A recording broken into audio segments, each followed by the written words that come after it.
What is leadership for you? So I think I probably alluded in it or expressed it in a roundabout way. Leadership is definitely not management, supervision, politician, or government leader. Leadership is an individual or a team of individuals that have a commitment to a vision, a commitment to a philosophy, a commitment to a destination, and are able to fulfill that by bringing out the best in the people around them. And with that definition in mind, then you can find leadership at every single level of living. So of course there's leadership at government levels and institutional levels, but also there's leadership among student groups. I mean, when I was a teacher, I used to see it among student groups. There were some students that had that natural innate leadership capacity where they knew what needed to get done and how to help others around them in order to finish that project or in order to meet that deadline. You also can find leadership among family units, where you have a parent who is exceptional at fulfilling the goals of a family by helping everyone meet that direction. You have leadership at a community level where you have people coming together in a community or in a neighborhood in order to fulfill an objective based on working together, pitching in, by utilizing the skills and the resources that are available and on hand. And this is why leadership and management are not always necessarily synonymous. Leadership and politics are not always synonymous, because you can have leaders that aren't in these official roles. And many of the people in these official roles, according to my definition, are not true leaders. What would you say are the top three problems that leaders would normally face?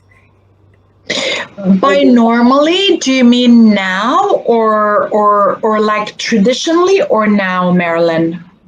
It could be traditionally, it could be now, because some of that, I would say that some of the problems that leaders are facing now can be traditional, or some of them are Yeah, quite new because of the different challenges that they are facing right now, right? But yeah. I think it's gonna be better for the context of our audience. Probably it's gonna be like more of the challenges or problems that they are facing now that we can actually at least prioritize to solve as well, right? Yeah, and Marilyn, I think that's good. That's a good point because whether it's corporate leaders or institutional leaders or whether it's just people, if you look at the challenges that are arising now in this the age of COVID, if you want to call it the age of COVID. Is that COVID has actually brought to the surface what was already there, but probably wasn't so much in the spotlight. And that's why we started off talking about well-being. And again, especially here in New Zealand, where the work-life balance is really, really important. And that is something that is actually formalized in work cultures, which is wonderful, and formalized in work contracts. Even though well-being was always something that was spoken about, now it's actually become a high focus and has a lot of attention to it. And on the flip side, all the other things that also were always there but weren't spotlighted are coming out to the surface for attention. So yes, well-being is definitely there, but I think another one is burnout. The statistics around burnout are staggering, and I don't have them in front of me, but I think as the WHO said, the statistic, and now I'm paraphrasing, so forgive me, but even if the number is not correct, I think it makes the point. The WHO were saying that by 2035, which is only like 15 years away, that 70% of the population would have experienced at least one burnout in their life. Now, I don't know about you, but I've had three burnouts and I spent my daily life working with burnt out and nearly burnt out professionals. That is quite, that is, that's very, very big. That's very big because when you're burnt out, and not only is your performance impacted, and not only is your ability to do your job and fulfill your job and actualize your job challenged, but your ability to be the leader that you want in the outer circles of your life is also challenged. Your ability to parent properly is challenged. Your ability to be a good partner is challenged, so on and so forth. So I think looking at ways to address burnout, I think is going to be really, really important in the new normal. And in the new normal, because there's so much unknown, which fuels stress, and because so many people are working remotely and they're not having the connections that fuel your nervous system and fuel your brain, I think looking for creative solutions for avoiding stress, avoiding burnout is going to be really, really paramount in organizations. And then from that has that cascading concern of keeping workforces and keeping teams and keeping employees engaged and connected. Because we know that as things change, connections start to wane. As things grow, connections start to wane. As things become more rapid, connections start to wane. As time persists in an organization or in a job, your reason for why you're doing it starts to wane. So when you add on to it these contextual challenges, that ability to keep people engaged and keep people connected, I think is going to be more important than ever now moving forward. So in summary, it's well-being and everything that goes with that.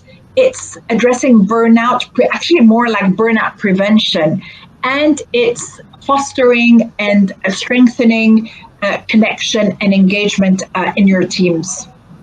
So, what do you believe will be the important leadership capabilities and skills that they must have in this next normal to continue to lead effectively? Is that the Miss Universe question? Not yet. Not yet. I can't wait for it.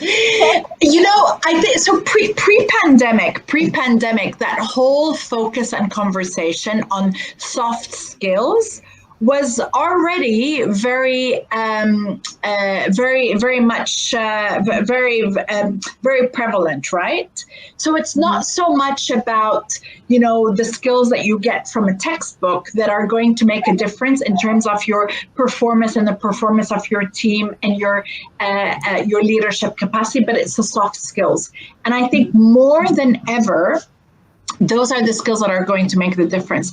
It's the soft skills. And in those soft skills, I would also include the human skills, the ability for intuition, the ability for the capacity for compassion, the capacity for kindness, the capacity for patience. I think now more than ever, those are the types of attributes that are really, really going to become key, not just in the new organizations that we're leading, but in the new world that we're working towards.